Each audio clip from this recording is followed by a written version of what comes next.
Thank you for meeting with me. If this is your first visit to the Bellflower Casino Resort, I hope you're finding it a pleasant one. I've owned this place for over 30 years. Running the Bellflower has been my life's work. A life which is almost over. I have terminal cancer, and I've been fighting it for years, but my time is coming to an end. I've already come to terms with my condition, but it leaves me with a problem. I never found time to start a family, and I don't have any close friends. This hotel is all I have to leave to this world. It's my legacy, but I have no one to carry on that legacy once I'm gone. I need you to help me decide on the best person to inherit the Bellflower. I've made a list of 4 candidates, each of whom has a strong connection to this hotel. Unfortunately, I don't know any of them very well. I've invited them all here for the weekend, under the guise that you want to do an interview with them for a book that you're writing about the hotel. Now, they're being paid a healthy stipend for their time, so you'll likely find them willing to answer any questions you may have. I want you to learn everything you can about them and report back to me if you discover anything relevant. Their names are Ashley, Mallory, Sarah, and the last one is a couple of newlyweds named Todd and Becca.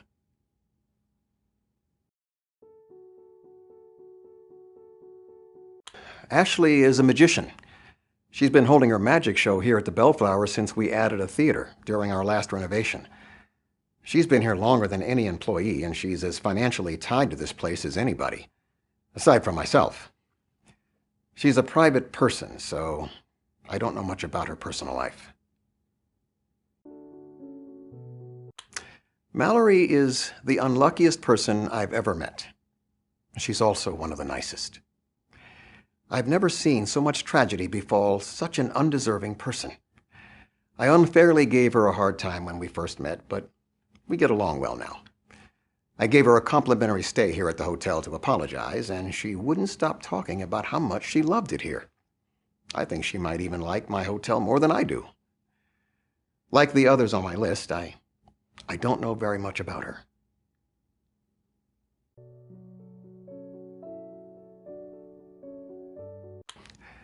Sarah is the daughter of the Goodley family. She's been staying here with her parents on family vacations for years. That family is so wholesome that they make the Brady Bunch seem edgy. They're a welcome breath of fresh air here in Las Vegas, and I love the idea of someone with very strong moral values like Sarah taking over the hotel. I barely know anything about those two. Their names are Becca and Todd. I met them today when they were checking in. They came to Las Vegas to get married, and this trip is also doubling as their honeymoon. Yeah, I know it must seem odd to consider leaving my estate to a couple I barely know, but honestly, I barely know any of the people I'm considering. I figure that if they're staying here for their wedding and their honeymoon, then they're going to have a very strong emotional connection to the Bellflower Hotel. Plus, it almost seems like fate that they happened to check in today while I'm trying to make this decision. I'm counting on you to ascertain whether or not they're good people worthy of consideration as heirs.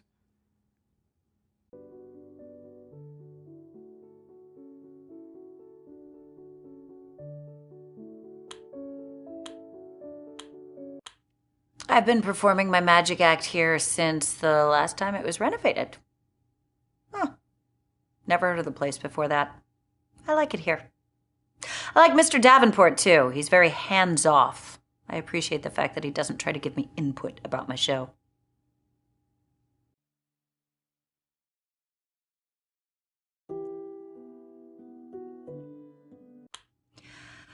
I'm Ashley. I live here in Las Vegas. I spend most of my time practicing magic, and I am single.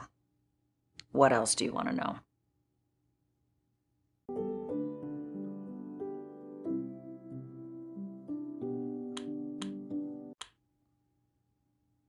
I haven't really talked to him that much.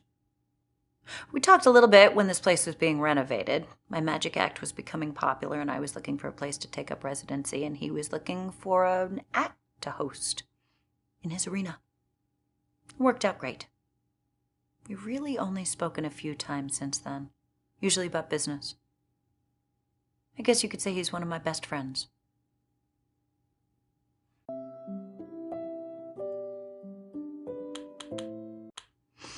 Oh, it's understandable if you didn't know that I had my own magic act. I'm not on any of the posters.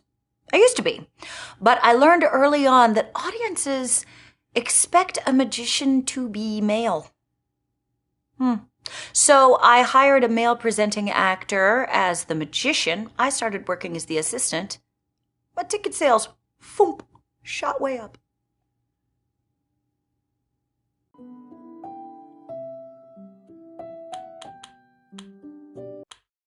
I'm not mad about it. My act has actually gotten a lot easier since I started working as an assistant and not the magician. I'll let you in on a little secret. The assistants are actually the ones who perform all the tricks in a magic act. The magician really is just there so that people have something to keep their eyes on. They're going to watch him, see if they can figure out the trick, see if he's doing anything sneaky. Everyone really just ignores the girls in the shiny outfits. But we're the ones making the tricks work. Now, magic is all about misdirection. The magician is the biggest misdirection of all.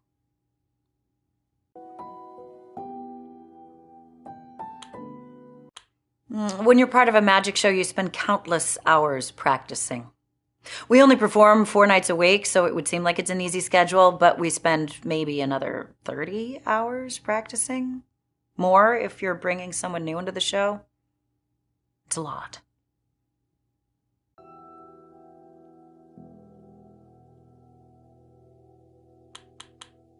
You can get away with anything as long as someone's attention is focused on something else.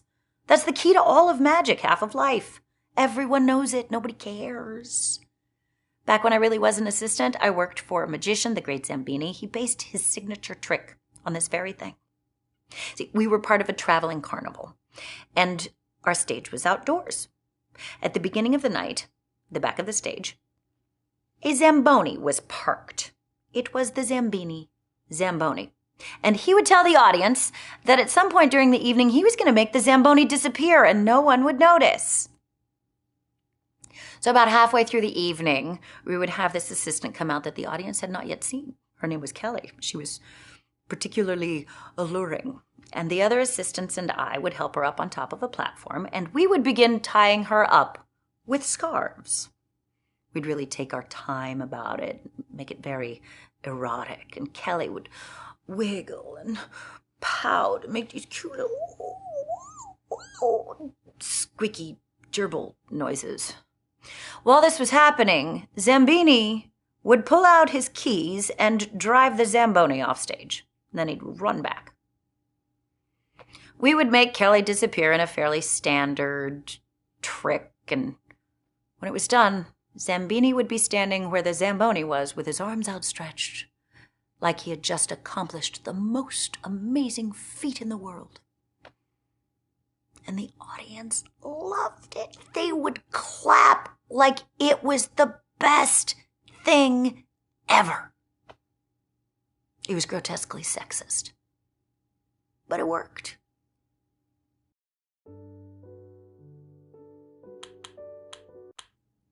I haven't talked to her since we worked together. I'm sure she's doing fine. Supremely attractive people have it very easy. I'm sure she married rich or got kidnapped by human traffickers and sold on the black market.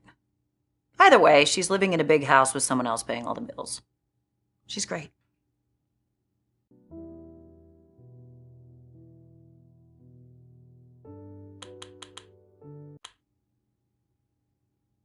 You can buy anything if you know where to look. I used to buy weed on the dark web before it was legal. I know there are people who buy fake IDs on the internet. Anything. You can find it.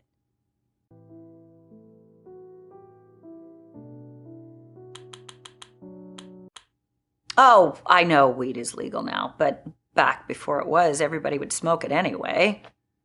You know, it was just one of those crimes you never got in trouble for. Like speeding or practicing medicine without a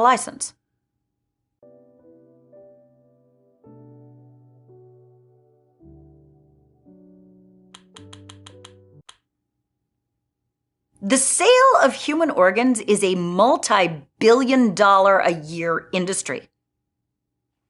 And who do you think is taking those organs out of the people who lose them and putting them into the people who need them? I doubt it's someone practicing with a license. But I'm not doing it. I am not involved in that industry. I dabble in taxidermy, but I am not skilled enough to take a kidney out of someone and put it in someone else and have one of them live.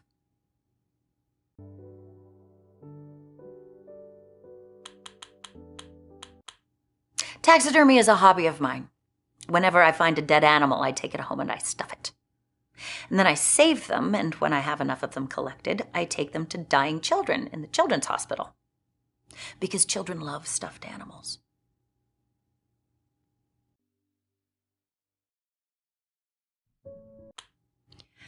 I'm not great at dating. It's probably because I really don't enjoy getting to know people. That's why I think that dinner and a movie is the perfect first date. You have just enough time to exchange facts about each other, and then the food comes and you can't talk because your mouth is full. Then you go sit in a dark movie theater, where talking is frowned on, and you watch a movie. It's great, especially if you're with one of those people who insists on talking all the time. I'm great at breakups, though. Yeah, not very good at dating. I've tried dating apps, but I haven't found any that I really like.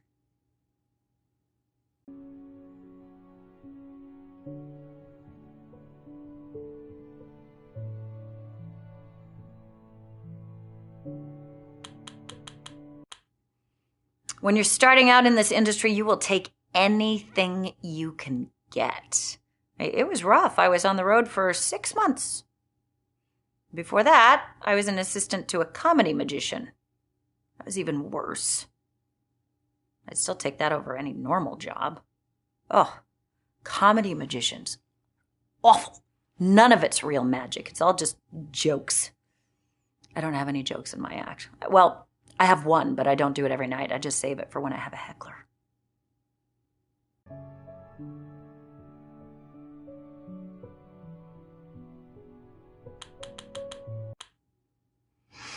I've tried working normal jobs, but they all have the same problem. You have to deal with annoying people. You're not allowed to hurt them.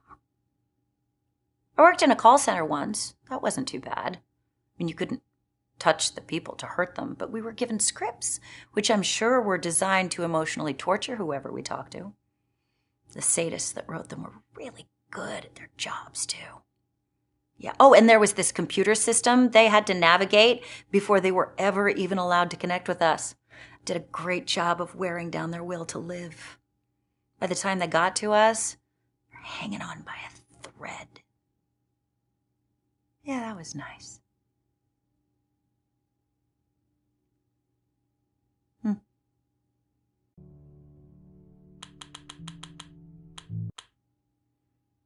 The fact that hecklers are still a thing is proof that society is a failure. I don't know why we still allow them to exist. I have a good way of dealing with them, though. Whenever we get a heckler that's too bad, it's really bad, I motion to the other assistants and they notify the magician. And they invite the heckler up on stage to help us with our next act. So I bring out a specially made tall box, and the magician announces that he is going to make the heckler disappear. We put them in the box, we wrap the box up with chains, and we wheel it off stage. The audience loves it. They laugh, they clap, the heckler's never heard from again. Works great. And then backstage, I feed the heckler to my alligators. I don't have alligators. The box only opens one way. I push it up against an exit door, and when the heckler opens it, they can only leave. I've gotten exactly 2 negative Yelp reviews. Worth it.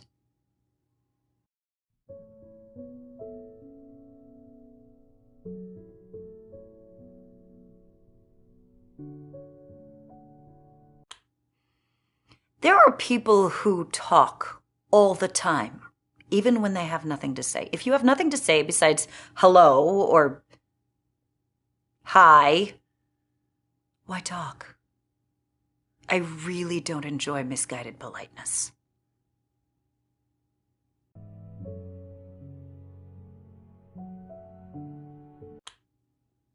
It's like when someone tries to do something nice, but it has the opposite effect. Like you're walking towards a door, and you're too far away, but someone decides to hold it open for you anyway. So then you have to rush to get through the door so they don't awkwardly stand there holding it. Do you know what's easier than rushing through a parking lot to get through a door? Opening it yourself when you're there.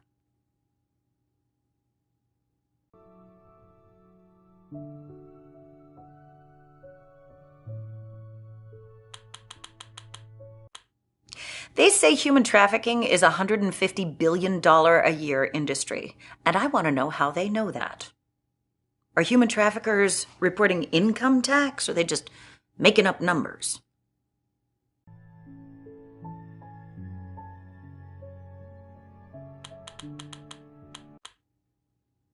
Oh, I never had a fake ID. I grew up in a small town. It would have been pointless. Everybody knew everybody else anyway. And really, the only reason to have a fake ID is so that you can buy beer before you're old enough. And I don't drink. I did buy a lot of beer for other kids when I was in high school, though. I mean, sort of. I would buy the non-alcoholic beer, and then I would peel the labels off, and I printed my own, put something, generic and fancy sounding. And then, during study hall, I would just sell it at a drastic markup. Nobody ever called me out on it. I don't think they ever figured it out. I even remember hearing some of the kids brag about how much beer they were able to consume. Oh, they must have been very shocked when they attended their first college party.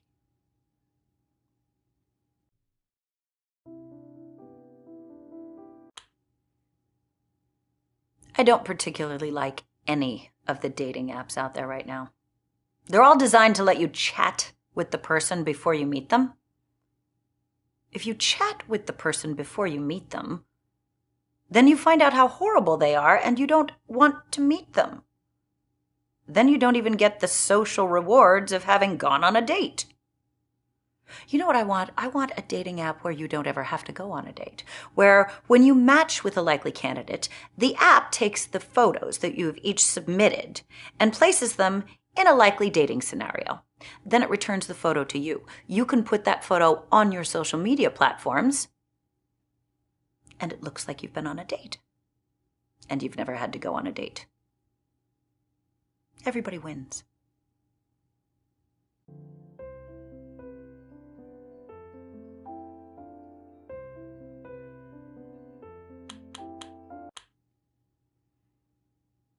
Most people are annoying. Some people take it to a whole new level. Some people are professional at it. Like those people who work in lotion kiosks at the mall.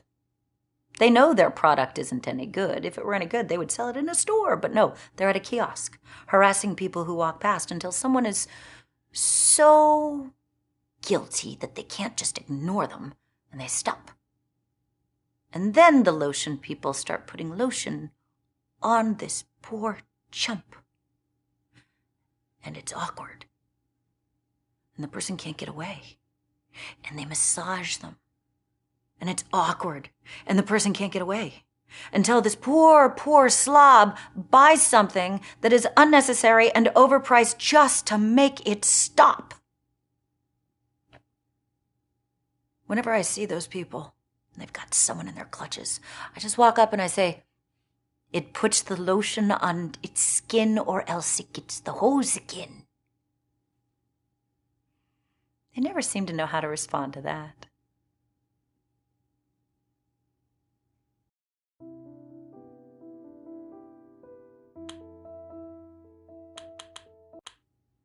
Every aspect of our society has failed. Look at politics. We live in a democracy that is so divided, no matter who gets elected, half of the population is going to be miserable and angry. Families are divided. Lifelong friendships are torn apart. We are so at odds right now that left and right Twix don't even come in the same package anymore.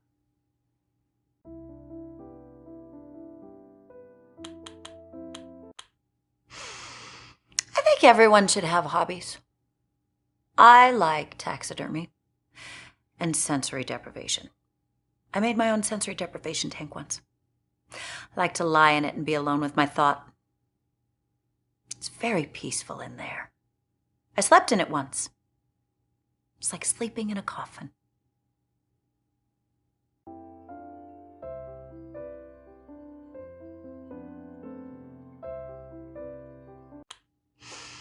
The problem most people make when they're breaking up with someone is that they try to be too nice. And that's very selfish. Not the good kind of selfishness either. When you're too nice with someone and you're breaking up with them, it makes them sad. It makes them wish that you weren't leaving. It makes them think that maybe they should stay with you. When you're breaking up with someone, it is the one time of your life that you should be a complete asshole, so that they actually feel relieved.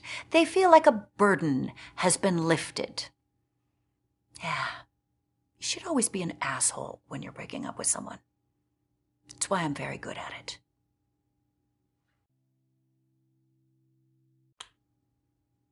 Everyone talks about selfishness like it's some sort of sin. Selfishness is necessary.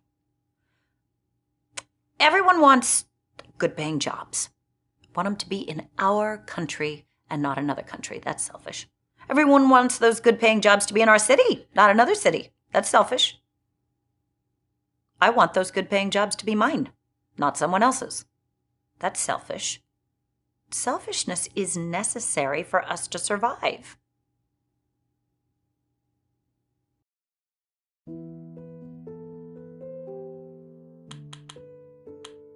Have you ever tried sleeping in a coffin? It's relaxing. It's cozy. There's extra layers of noise insulation in case you have loud neighbors. I slept in one back when I had college roommates.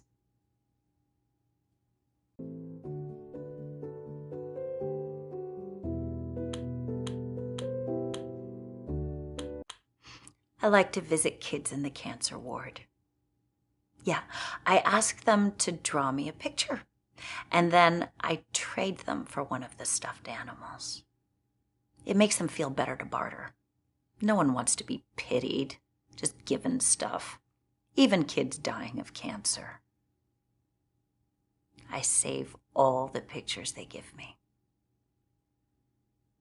They say that a piece of art at least doubles in value once the artist dies, and I'm sure their parents will pay top dollar in about a decade.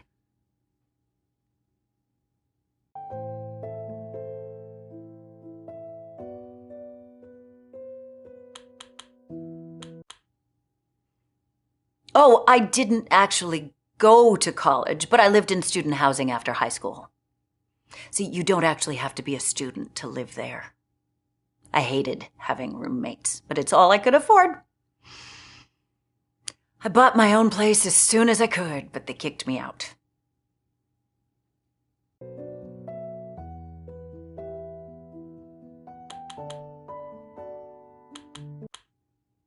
I bought a burial plot. No one told me I wasn't allowed to move in until I was dead. That is a stupid rule. I should have sued them. But they agreed to give me my money back as long as I took my coffin and left.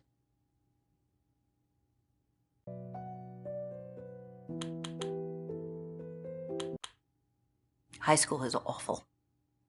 I mean, you undergo years of traumatic experiences, and then when you finally escape, they invite you back for a reunion so that you can go spend more time with the same people who made your childhood traumatic. I don't understand it. Do survivors of other traumatic experiences have reunions? I mean, do people who lived through a plane crash get together and reminisce about the turbulence they experienced before it all went pear-shaped?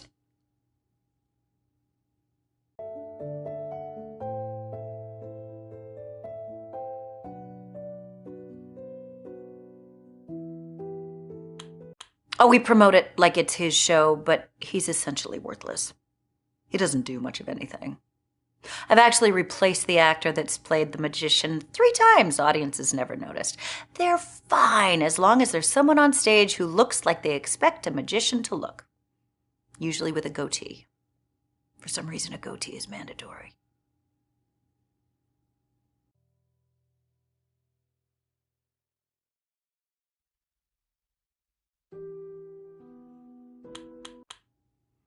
People don't barter enough these days.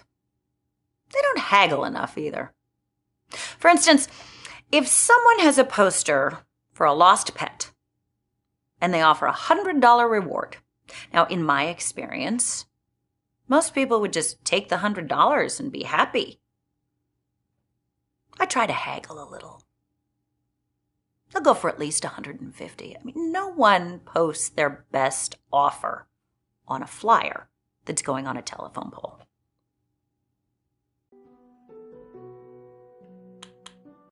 Yeah. I return lost pets to their owners as a side hustle. See, whenever I see a flyer that has a reward offered and a phone number, I take it down. And then I post the flyer with my phone number and I offer half the reward. Then someone else finds the pet, returns it to me. Then I do a nice little markup, call the original phone number, and reunite the pet with its parent for profit. Does very well.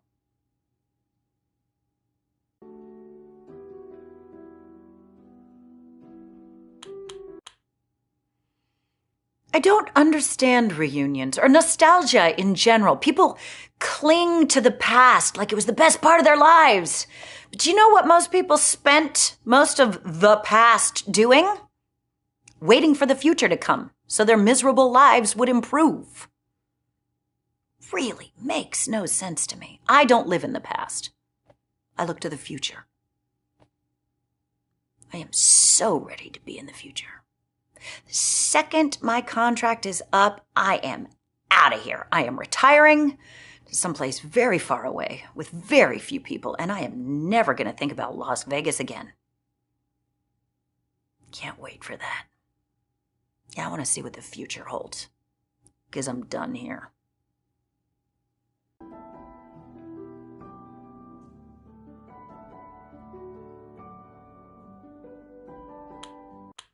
I used to work at the Bellflower as a professional gambler. That's actually how I met Mr. Davenport.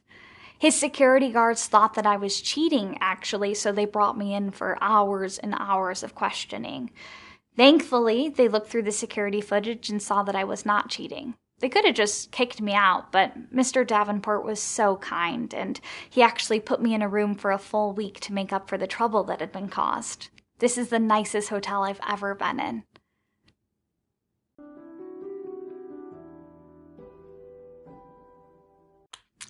What is there to say? I guess I'm a little bit down on my luck right now between jobs. I had 2 job interviews earlier this week, and I'm hoping to have more soon. I don't like to admit this usually, but it might be important for your book. I'm actually homeless currently. It might surprise you that I actually came from a fairly wealthy family. My dad was some sort of hotshot furniture salesman, and my mom was a cable TV installer.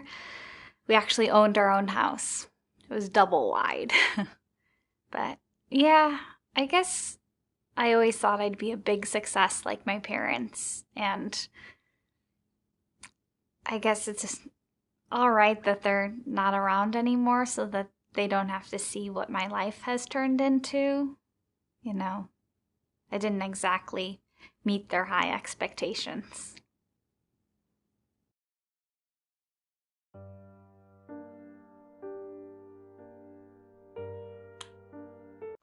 My first job interview was for a job selling jewelry. I didn't have any experience, so they said they couldn't hire me. My second job interview was at an adult video store. They needed someone to clean up those video booths after customers used them. I also didn't have any experience with this, but I really wanted the job, so I lied and said that I'd been doing it for 15 years already in 3 different cities. I thought for sure they were going to hire me, but for some reason they didn't. I guess that was karma telling me that I shouldn't have lied.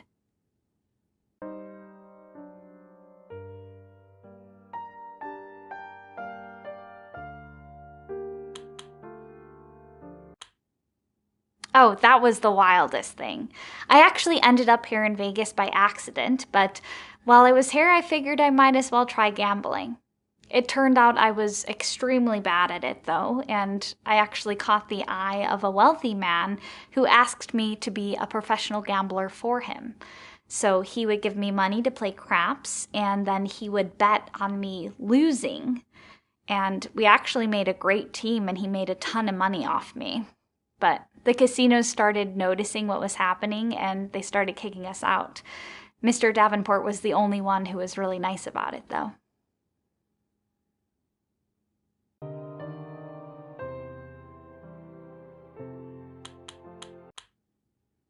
Oh, he was a rich person just like you'd see in the movies. I mean, he had a 3-piece suit on with a jacket and a matching vest and everything. His car had a hood ornament on it, and he even had brown socks to match his brown shoes. I wouldn't know what to do with that kind of money. I think the first thing I might do would be to buy a monocle, though.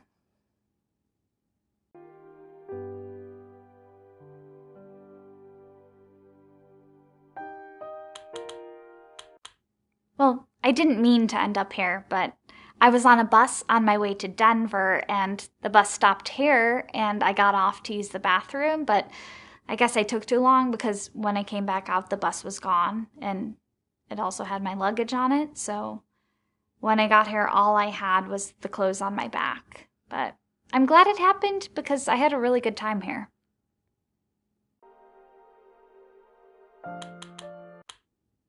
Well, I wasn't in Denver proper, but I was about half an hour away at this ski resort very close by. Anyway, I worked at the ski resort first as a ticket salesperson, but then I studied and worked really hard to become a ski instructor. But sadly, like all my jobs, it didn't last. The first time I took a group out to go skiing, I was supposed to bring them to an intermediate level hill, but unfortunately I read the color coding wrong and I brought them to an advanced hill. There's a huge difference between an intermediate hill and an advanced hill. I, of course, lost my job.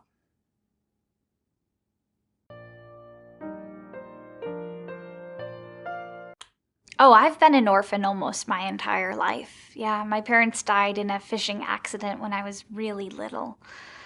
The only living relative I have is my Uncle Albert, but we don't really talk at all. He's been in and out of prison my whole life.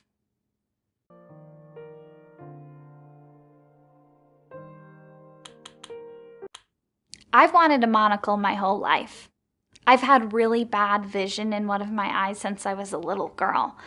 This one time I found a pair of glasses that had a missing lens, but the lens it did have was very close to my vision needs. So I had that. It was perfect. Almost perfect. The lens was on the wrong side, so I did have to wear them upside down. Eventually, I tried to take the lens out and put it in the correct side, but when I did, the lens cracked and I couldn't wear them anymore.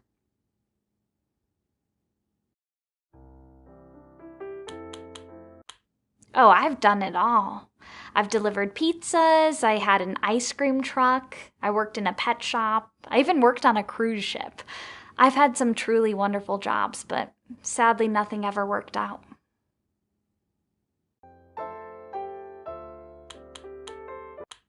I worked at a really fancy pizza place that had a big dining room and everything. It was great. Anyway, the owner, my boss, was trying to sell it, so the potential buyers were coming in to see it and to go over the books. The owner said that we had to look as busy as possible when they came in to make a good impression, so anytime there was extra space in any of the pizza ovens, we just started making cheese pizzas. I was given the cheese pizzas anytime I was making a delivery, and I was told that I needed to just throw them in the dumpster, but I felt really weird about doing that because the town had a lot of homeless people. So instead, I decided to do a good deed and pass them out to them instead. After the potential buyer had looked through the restaurant, he was being driven back by my boss to his hotel room, and on the way, I guess they saw about 20 homeless people with our very distinct pizza boxes. I don't know what he thought, but he didn't end up buying the place after all, and I lost my job.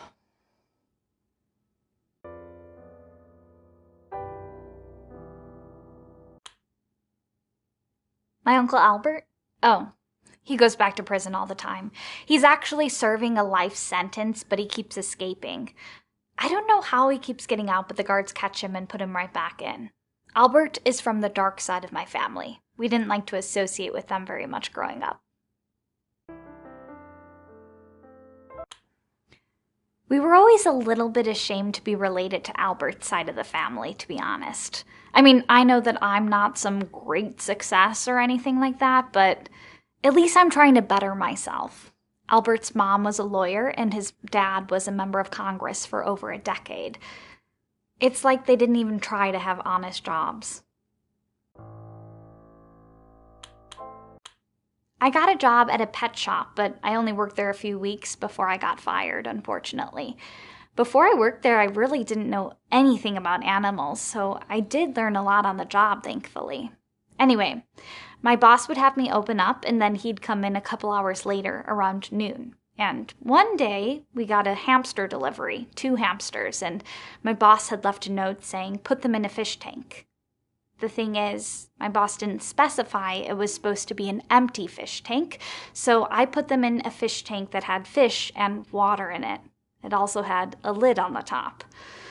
Anyway, the hamsters almost drowned, but thankfully we had this machine that was pumping air into the bottom of the tank, so the little guys were really smart and they took turns breathing out of the air hose.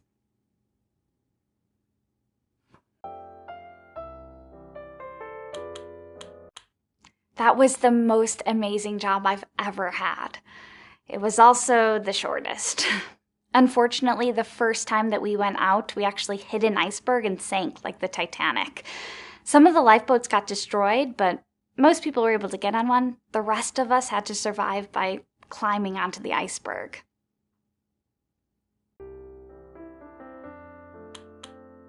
It was a dream of mine for a really long time to have my own ice cream truck. I love the idea of having my own business, being an entrepreneur, and selling wonderful sweet treats to people over jolly music. Anyway, it took a really long time, but eventually I did buy my own ice cream truck. Well, it wasn't actually an ice cream truck, it was an El Camino, and it had 2 freezers full of ice cream in the back, so anytime I wanted to sell ice cream, I'd just have to park and get out and go around back.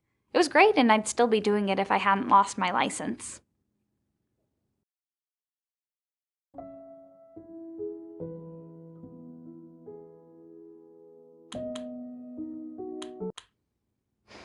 I wasn't always homeless. Actually, when I was in Alabama, I had 3,000 square feet to myself. I felt like a wealthy land baron or something, but I didn't have a house on the land, but I did have a really nice tent at first. It was great. I lived there for a full year before I could save up for a house. Well, not a house. I actually bought an 8-foot by 10-foot shed that was fantastic. It was just as good as a house. Had a roof, 4 walls, a window, a door, everything I needed. I don't know why more people don't just live in sheds.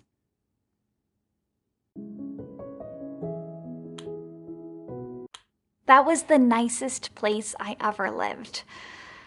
Unfortunately, 2 weeks after I bought that shed, it was swallowed in a sinkhole. So there was really nothing left for me in Alabama. I decided to chase my childhood dream and move to Albuquerque.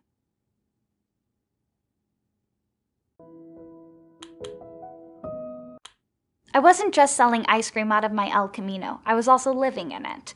The ice cream chests in the back were plugged into the cigarette lighter inverter, so the engine had to be running at all times so that the ice cream wouldn't melt. This made it really hard to sleep. Anyway, one night I had a few drinks and I was trying to sleep, and of course the engine was still running so that the ice cream wouldn't melt, and a policeman came over to see what was happening. I didn't know this, but you can actually get a DUI if you're drinking while your engine's on, even if you aren't moving, so I ended up being sent to prison.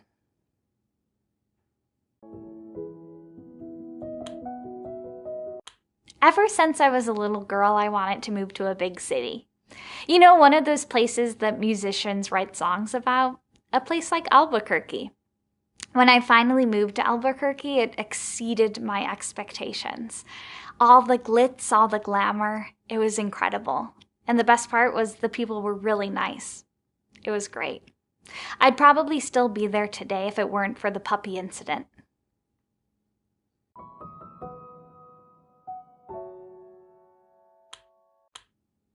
A little boy had lost his dog, and the entire community banded together to try to find it. Every business had some sort of poster in the window asking for people to find the dog, and I actually came across the dog, but unfortunately it was already dead, so I buried it. And then I wanted to do that thing that they do in TV shows where you replace one dead animal with a new alive animal that looks the same. So I went to every pet store in town until I found a dog that looked like the dog that I had buried, that had died. I brought it to the little boy's family, and they seemed so happy. It was great, until about 2 weeks after that when I found out the truth. The little boy and his family weren't looking for a lost pet. Unfortunately, they were looking for a dog that had bitten the little boy. They wanted the dog to see if the dog had rabies. Since I didn't bring the correct dog back, they couldn't test the dog, and it turns out the dog that bit the little boy did have rabies. That's why he died. The story doesn't have a happy ending for the little boy, and I couldn't face the townspeople anymore, so I had to move out of Albuquerque.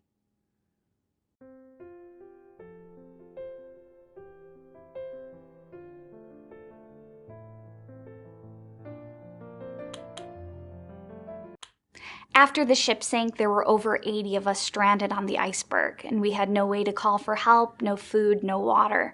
So out of desperation, we took off our clothes and we tried to form a sail out of them, hoping that we could ride the iceberg to shore.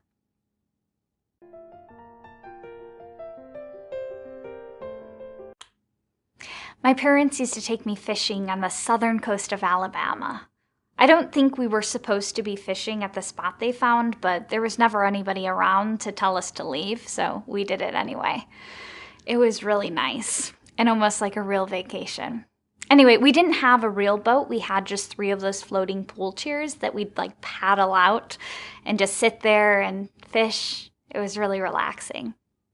Anyway, one day, my parents caught an undertow, and the current pushed them out deep into the ocean. So, luckily, I managed to get to shore, but it took me a while to find anyone for help. The authorities searched and searched for them, but all they could find were their pool chairs, empty. It was really bad, but I was placed into the foster care system.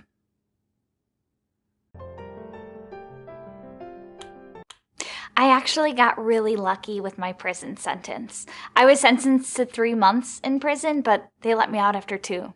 Also, I was sent in right before Christmas, which was great because on Christmas Day, they gave everybody a delicious cinnamon bun. It was the best cinnamon bun I've ever had. I guess sometimes Lady Luck is on my side.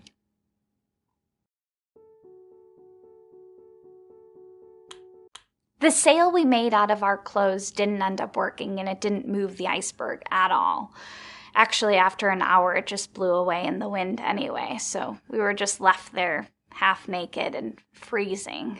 Luckily, a cargo ship came upon us, and they were able to rescue us from the iceberg. But we didn't speak their language, and they didn't speak English, so we couldn't explain to them why we were all half naked on an iceberg. They dropped us off in Quebec after a very awkward trip. I wasn't in the foster care system for very long.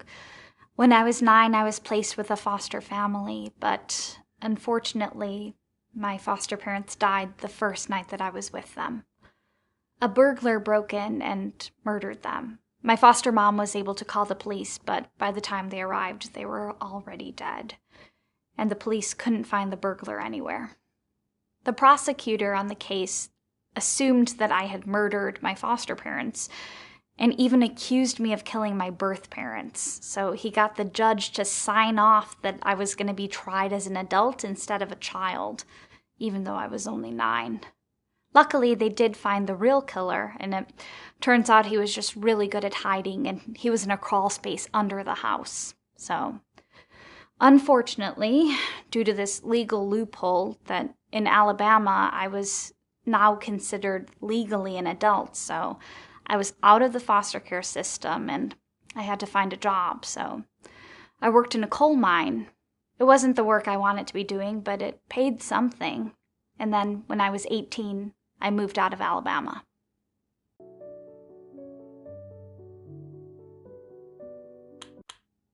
I don't know what happened to the other survivors. When we got to Quebec, we all just separated. Hitchhiking back to the United States from Canada was really unpleasant. Everyone only spoke French, and I was still half naked. Luckily, someone did stop, and they had a pickup truck, so they let me sit in the back, and they stopped 20 miles from the New York border, which was great because I only had about a 6-hour walk back to the States.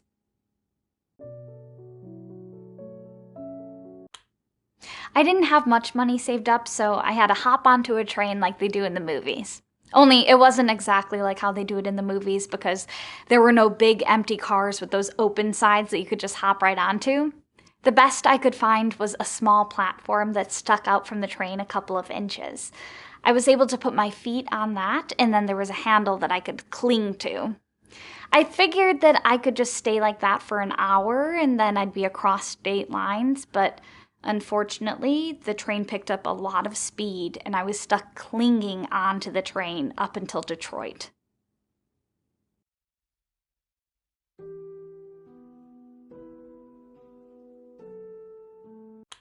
Well, I hadn't intended on going to Detroit, but since I was there, I decided to make the most out of it.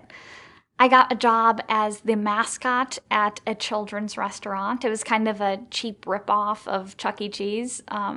And I had a costume that wasn't so much a cute mouse as a scary rat. But luckily, the kids didn't seem to mind too much, but I was only there for a little bit anyway. The first time I got my paycheck, I went to the bank and I was still in my rat costume. And unfortunately, 2 bank robbers came in, also in costume. So when the police showed up, they assumed that I was with them and arrested me along with them. I was able to sort things out at the police station and I got off, but my picture in costume was already in the newspaper, so my boss didn't like seeing his mascot on the front page of the newspaper for bank robbery, so I got fired.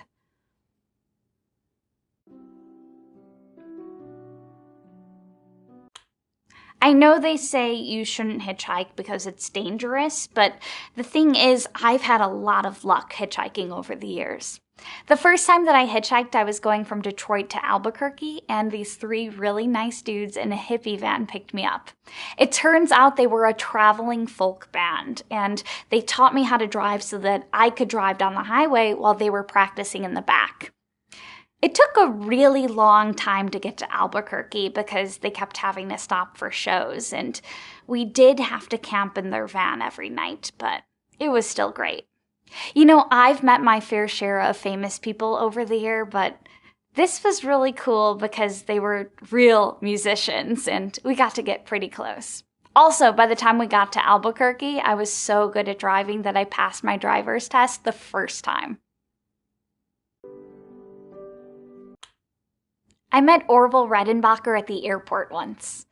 It was awesome. He was in line trying to get his luggage, and I thought, should I approach him or should I not? You know, I imagine a famous popcorn magnate like that is probably constantly having groups of people swarming him, trying to get his autograph. But anyway, I decided to go for it. So I went up to him and I said, I love your popcorn commercials. And he was really flattered and turned out to be a super nice guy. He even signed my cast. Anyway, that was in 1997. I found out later that he had actually died in 1995, so it couldn't have been him, but it was a really nice old man, and it was still a really fond memory.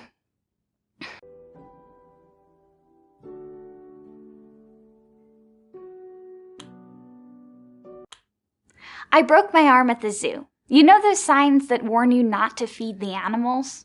Well, you should really pay attention to those. I tripped over one, landed on the sidewalk, and broke my arm. It was okay, though, because I had an appointment at the hospital later that day anyway, so I just had my doctor fix my arm then.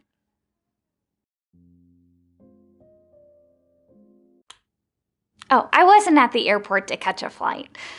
Sadly, I've been homeless a few times throughout my life, and one of the tricks that I picked up was that you can go to an airport and pretty easily find a place to sleep. I think they're used to having people who need to find a quiet spot because their flight is delayed or there's a long layover, so it doesn't look too weird if you find a spot and just sleep there. But there is a trick, and that's to not overstay your welcome. So after 7 or 8 hours, you gotta get out of there. Also, you should never go back to the same airport twice unless a few years have passed.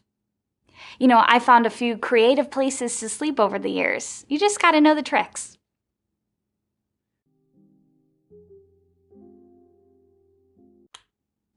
A lot of homeless people will choose gas stations and fast food restaurants to sleep at overnight, but I think that's actually a really bad idea because they're out in the open and the employees are probably going to have to kick them out. So when I was homeless, I always made sure to find a very hidden spot. So, for instance, I once worked at a fast food restaurant and I noticed that there was a ladder out back.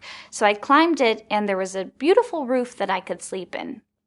Anyway, I slept there every night that I was working there and just made sure that no one saw me go up and no one saw me come down. So I had my smartphone, thankfully, to set an alarm to make sure that I'd be down in time and also get to work in time. It was working really well for a few months, but then eventually someone did see me go up on the roof. They figured out that I was sleeping there, and I did get fired, but, you know, I can't really blame them.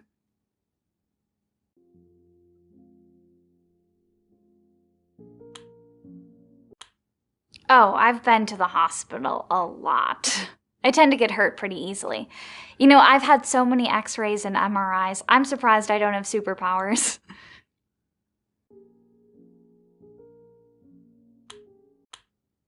I've broken a few bones over the years. I've been in all kinds of accidents.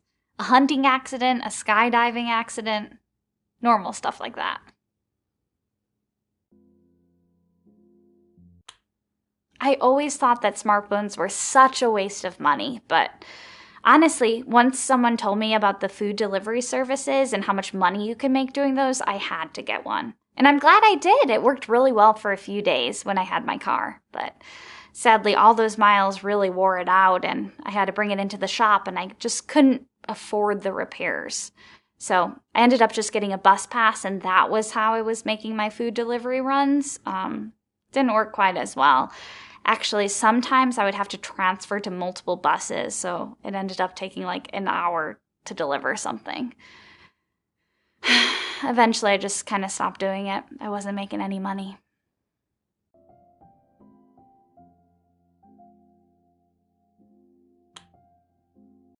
When you see people parachuting on TV and in movies, it seems like they're being gently lowered onto the ground like a feather. But I am here to tell you that is not the case. Even with the parachute, you're actually falling really fast and impact can be really rough. I found that out the hard way. I was walking around and a skydiver landed right on top of me. Actually broke my arm in 2 places and gave me a concussion. I never saw the skydiver again, which is too bad because I'll never have a chance to thank them.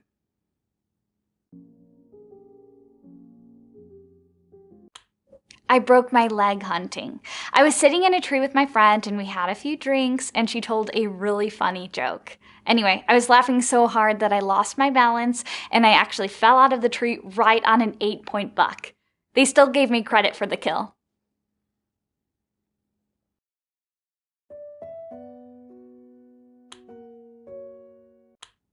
A bear walks into a bar and says, "Give me a whiskey and a..." Cola. The bartender asks, why the long pause? The beer shrugs and says, I don't know, I was born with them.